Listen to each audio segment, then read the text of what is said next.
Bu Elvrina, di diakonia itu kan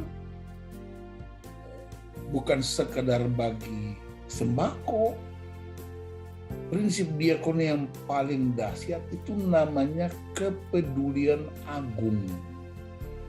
Itu diakonia. Kepedulian agung itu ada 6 pintu gerbangnya. Ketika aku lapar, kau memberi aku makan. Ketika aku haus, kau memberi aku minum. Ketika aku telanjang, kau memberi aku baju. Ketika aku sakit, kau mengunjungi aku. Ketika aku di penjara, kamu melawat aku. Ketika aku orang asing, kamu memberi tumpangan. Nah, ini tidak semata-mata fasilitas. Makan di situ bukan sekedar kasih sembako. Makan di situ artinya Yesus bilang manusia tidak hanya hidup dari roti, tapi juga dari firman Allah. Itu yang disebut penghiburan. Jadi keliru kita di gereja, diakonia selalu dihubungkan dengan sembako, fasilitas. Nah, kalau nggak punya fasilitas kan kacau. Orang punya 3 kebutuhan. Sense of belonging, merasa dicintai dan diterima. Sense of worthiness, merasa dihargai. Dan sense of competence, merasa dianggap layak. Ada beberapa orang yang kita kunjungi nggak bawa apa-apa, tapi mereka bangga, bukan main. Lagi pendeta datang ke rumah kami, aduh, seperti terima lotre miliaran, kata mereka. Karena tadinya mereka merasa, wah kami orang miskin, gak mungkin lah pendeta kunjungi kami. Tapi begitu pendeta datang, waduh kami merasa dihargai, dihormati. Hanya mereka bangkit kembali dari semua ketakutan, keterpurukan. Di gereja tertentu kalau ibu punya Alphard, nah itu boleh tuh, ibu dianggap. Kalau ibu naik Gojek, nah itu tidak berharga itu. Nah itu kan dunia modern ukurannya kayak begitu. Kalau sumbangan ibu itu bunyi juta, nah boleh. Tapi kalau sumbangannya itu pakai pelungku, tahu pelungku kan? Itu uangnya dicek-cek begini nggak kelihatan. Nah itu nggak dianggap. Tapi kalau persembahannya kelihatan begini, itu semua adalah setiap orang berduka untuk itu. Ibu Gelo? Kalau kesalahan yang kita lakukan, misalnya kesalahan kita kepada anak-anak kita, membedakan antara sayang dengan mendidik, kadang-kadang kan beda-beda tipis. Maksudnya kita nggak tega terhadap anak. Kalau itu tolak ukurnya apa, pendeta gitu? Maksudnya kesalahan sering kita lakukan sebagai orang tua yang kadang-kadang memang kesalahan itu kita nggak sadari gitu.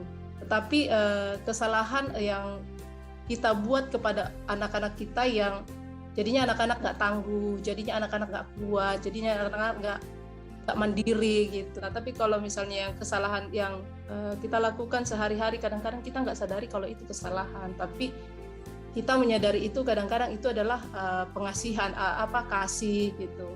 Ya. Yang gitu gimana itu? Coba ibu buka Wahyu 3 ayat 19. Barang siapa kukasihi, ia kutegur dan kuhajar, sebab itu relakanlah hatimu dan bertobatlah. Jadi kasih itu bukan membiarkan kejahatan. Kasih itu tidak kompromi dengan kesalahan. Tapi kasih itu menegur kesalahan. Dan kalau perlu dihajar. Dihajar itu bukan digebukin pakai besi, bukan.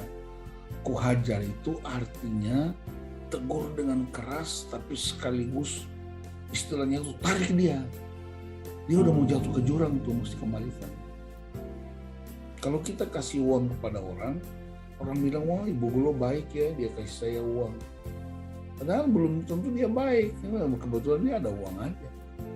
Tapi kalau kita tegur kesalahan orang itu mesti bilang terima kasih Bu Gelo, aku udah diselamatkan. Kan beda kan.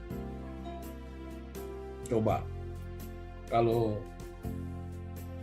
ibu dengan bapak, dengan anak-anak di mobil, mobilnya itu terjerembab hampir masuk jurang. Pokoknya 2 ban depan sudah di mulut jurang itu. Masih ban belakangnya tertahan di akar pohon. Dan itu bergerak sedikit jatuh. Nggak ada lagi pertolongan, hanya menunggu kasih karunia. Tiba-tiba ada orang lewat. Dia berhenti, kemudian mereka tarik mobil itu, mobil ibu, dan terselamatkan. Pasti ibu akan nangis sukacita dan bilang thank you. Pasti terima kasih banyak. Kalau perlu kasih uang buat mereka juga bisa. Nah itu sama. Kita udah di mulut jurang, kita udah jatuh dalam kesalahan dan dosa. Dan ketika seseorang menegur kita, itu kualitas teguran dia sama dengan mobil kita ditarik keluar dari mulut jurang itu. Itu sebenarnya. Jadi kita mesti bilang apa? Thank you. Jadi waktu orang tegur kesalahan kita mesti bilang apa? Terima kasih aku telah diselamatkan. Malah kalau kita tegur, dia ditegur, malah kita dibenci, malah kita dimusuhi, malah dia pergi nggak mau gabung lagi. Kan lucu nih cara berpikir gereja. Padahal udah tua juga Kristennya. Jadi majelis pula ditegur tersinggung. Mestinya ditegur itu kamu berterima kasih dong, kan kamu bebas dari jurang maut itu. Sama. Nah yang penting cara tegurnya itu kan ada caranya. Jangan di depan orang banyak. Jangan diumumkan di media sosial. Tapi kan bisa 4 mata. Karena COVID nggak bisa 4 mata, kan bisa 2 telinga. 2 telinga saya dan telinga dia. Gitu kan? Kalau nggak ada pulsa, miss call biar lagi telepon balik. Ini banyak cara sebenarnya. Jadi kalau tegur keras anak-anak, tergantung motivasinya. Motivasinya itu melampiaskan emosi atau memang mengasihi mereka. Kadang-kadang orang tua tegur anak bukan karena mengasihi, tapi karena melampiaskan emosi. Marah sama suami, anak-anak yang kena. Marah sama istri, anak-anak yang kena. Begitu Bu Glo ya. Jadi kalau Pak Christian ada berbuat kesalahan, kalau tegur dia tergantung motivasinya. Kalau ibu mau tegur dengan ingin membalas dendam, beda dengan tegur karena mengasihi. Orang lain memandang aku nggak layak, tapi engkau mati buat aku. Kita nggak punya something, tapi kita punya someone. Kita nggak punya barang-barang mewah, tapi kita punya Kristus yang hebat dan dahsyat. Amin.